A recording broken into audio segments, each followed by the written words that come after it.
Hi friends, welcome to go healthy foods. இன்றைக்கி நம்ம சேனலில் மண்பானையில் அயில மீன் வத்த குழம்பு எப்படி செய்ய போகிறது தாங்க பார்க்க போகிறோம். 2 தட்டு சாதம்னாலும் நிமிஷத்தில் காலியாகுங்க. அந்தளவுக்கு ரொம்பவே சுவையாக சட்டுன்னு எப்படி ரெடி பண்ணுறதுன்னு பார்க்கலாங்க.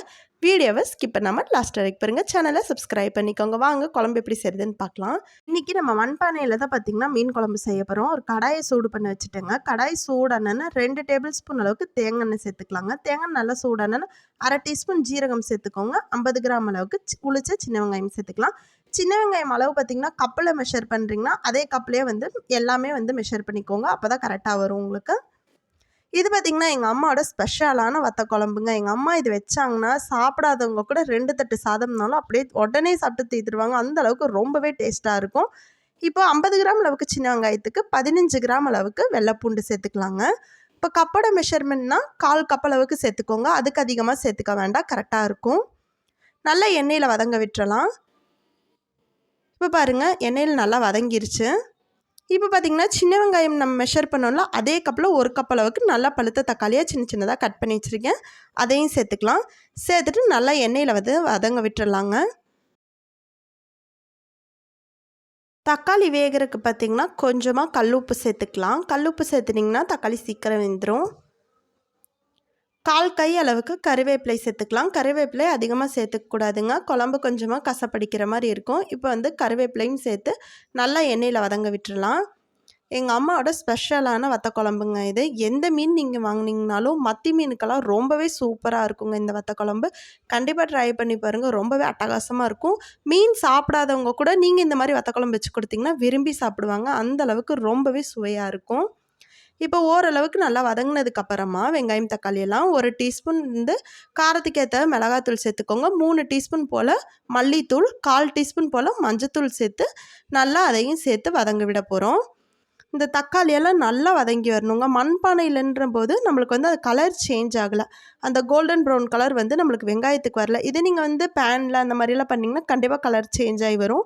மண்பானையிலன்ற போது கலர் வந்து உங்களுக்கு சேஞ்ச் ஆகலை. ஆனால் நல்லா தக்காளி வெங்காயமெல்லாம் வதங்கி வந்திருக்கு பாருங்கள். நல்லாவே வெந்து வந்திருக்கு பாருங்கள். சூப்பராக வந்து நம்மளுக்கு வெந்து வந்திருக்கு, கரெக்டாக இருக்குது. இதை வந்து நம்ம ஆற விட்டு அரைச்சி எடுத்துகிட்டு வந்துடலாங்க. இப்போ குழம்பு செய்ய ஒரு பாத்திரம் வச்சுருக்கேன். பாத்திரம் சூடானன்னா மறுபடியும் 2 டேபிள் ஸ்பூன் அளவுக்கு ஆயில் இல்லைன்னா கோகோனட் ஆயில் சேர்த்துக்கோங்க. 1/4 டீஸ்பூன் போல் சோம்பு, 1/4 டீஸ்பூன் வெந்தயம், 1/4 டீஸ்பூன் கடுகு, வேணும்னா கொஞ்சம் ஜீரகமும் சேர்த்துக்கோங்க. 8லேருந்து 10 சின்ன வெங்காயம் வந்து உளிச்சு வச்சுருக்க முழுசாகவே சேர்த்துக்கிறேங்க. உங்களுக்கு வந்து கட் பண்ணி போடணுன்னா கட் பண்ணி கூட நீங்கள் சேர்த்துக்கலாம். ஆனால் முழுசாக போட்டால் கொஞ்சம் நல்லா இருக்கும் குழம்புல பார்க்க. அதான் முழுசாகவே நான் சேர்த்துக்கிறேன். அதையும் சேர்த்து நல்லா வதங்க விட்டுருங்க. வெங்காயம் நல்லா வதங்கினதுக்கப்புறமா நம்ம அரைச்சி வச்சுருக்க மசாலாவை சேர்த்துடலாங்க. அவ்வளோதான், ரொம்பவே சிம்பிளான குழம்பு பார்த்திங்கன்னா ரெடி ஆயிடுச்சு. இப்போ அந்த எண்ணெயில் நல்லா வந்து மிக்ஸ் பண்ணி விட்டுடலாம். அந்த மசாலாவை மிக்ஸ் பண்ணி விட்டுட்டு அதுக்கப்புறம் நீங்கள் தண்ணி ஊற்றுங்க. தேங்காவே நம்ம சேர்த்த வேண்டாம். நல்லாவே குழம்பு பார்த்திங்கன்னா உங்களுக்கு கெட்டியாக வரும். எண்ணெயில் மசாலாவை 2 நிமிஷம் போல் கொதிக்க விட்டுறலாம். எண்ணெய் அப்படியே மேலே வந்து மிதங்கி வரணுங்க. இப்போ பாருங்கள் நல்லாவே மிதங்கி வந்திருக்கு. இதை வந்து நல்லா மிக்ஸ் பண்ணி விட்டுட்டு ஒரு பெரிய எலுமிச்சம்பழம் அளவுக்கு புளி வந்து ஊற வச்சு வச்சுருக்கீங்க. நல்லா கெட்டியாக இருக்கணும். பாருங்கள், புளியோட கரைசல் பார்த்திங்கன்னா இந்தளவுக்கு கெட்டியாக இருக்கணும். அதையும் சேர்த்து நல்லா கலந்து விட்டுறலாம். கலந்து விட்டுட்டு நீங்கள் ஜாரில் வந்து அரைச்சி வச்சுருப்பீங்க, அந்த தண்ணியை வந்து இது கூட சேர்த்துக்கோங்க. டேஸ்ட்டு பண்ணி பாருங்கள், காரமெல்லாம் கரெக்டாக இருக்கான்னு. இல்லைனா ஒரு 1/4 டீஸ்பூன் போல் மிளகாத்தூள் சேர்த்துக்கலாம். நான் ஒரு 1/2 டீஸ்பூன் போல் காரத்துக்காக சேர்த்துக்கிறேன். இப்போ வந்து அந்த ஜார் வாஷ் பண்ணி ஒரு பெரிய டம்ளரில், ஒரு மீடியம் சைஸ் டம்ளரில் தண்ணி ஊற்றிக்கலாங்க. இது கூட பார்த்திங்கன்னா மீன் குழம்பு மசாலா இருக்குது பார்த்திங்களா, 2 டேபிள் ஸ்பூன் அளவுக்கு சேர்த்துக்கலாம். சேர்த்துட்டு நல்லா கலந்து விட்டுறலாம். ஆப்ஷனல் தான், உங்களுக்கு வேணுன்னா சேர்த்துக்கோங்க. மீன் குழம்பு மசாலா சேர்த்துக்கிட்டிங்கன்னா டேஸ்ட்டு ரொம்பவே சூப்பராக இருக்கும். இது கூட கொஞ்சமாக இதுக்கு மேலே கொத்தமல்லி இலைகள் வந்து தூவி விட்டுட்டு நல்லா கொதி விட்டுறலாம். தண்ணியோட அளவு உங்களுக்கு கரெக்டாக தெரியணும்னா இப்போ டம்ளரில் வந்து மசாலா அரைச்சதை ஊற்றிக்கோங்க. 1 டம்ளர் அளவுக்கு வருதுன்னா அதே 1 டம்ளர் அளவுக்கு தண்ணி ஊற்றுங்க, கரெக்டாக இருக்கும். ரொம்பவும் தண்ணி அதிகமாகவும் சேர்த்தக்கூடாதுங்க. இப்படி நம்ம மிக்ஸ் பண்ணும்போது குழம்போட கரெக்டான அந்த கன்சிஸ்டன்சி இருக்கான்னு பார்த்துக்கோங்க. இப்போ நல்லா கொதி வரும்போது கரெக்டான கன்சிஸ்டன்சியில் நல்லா கெட்டியாயிரும். இப்போ 3 பெரிய பெரிய அயில மீன் வந்து 2 2ஆக கட் பண்ணி வச்சுருக்கேங்க. அதையும் சேர்த்துக்கலாம். குழம்பு அந்த பச்சை வாசனை போனதுக்கப்புறமா மீன் சேர்த்துக்கோங்க. மீன் சேர்த்திட்டு கொஞ்சமாக தேவையான அளவுக்கு அதுக்கு மேலே உப்பு சேர்த்துக்கோங்க. அப்போ தான் அந்த மீனில் வந்து உப்பு பிடிச்சி வரும், டேஸ்ட்டு நல்லாயிருக்கும். ஒரு சிலர் வந்து குழம்புலேயே நம்ம உப்பு போட்டுட்டோம் அதனால் மீனில் போட வேண்டாம்னு நினைப்பாங்க.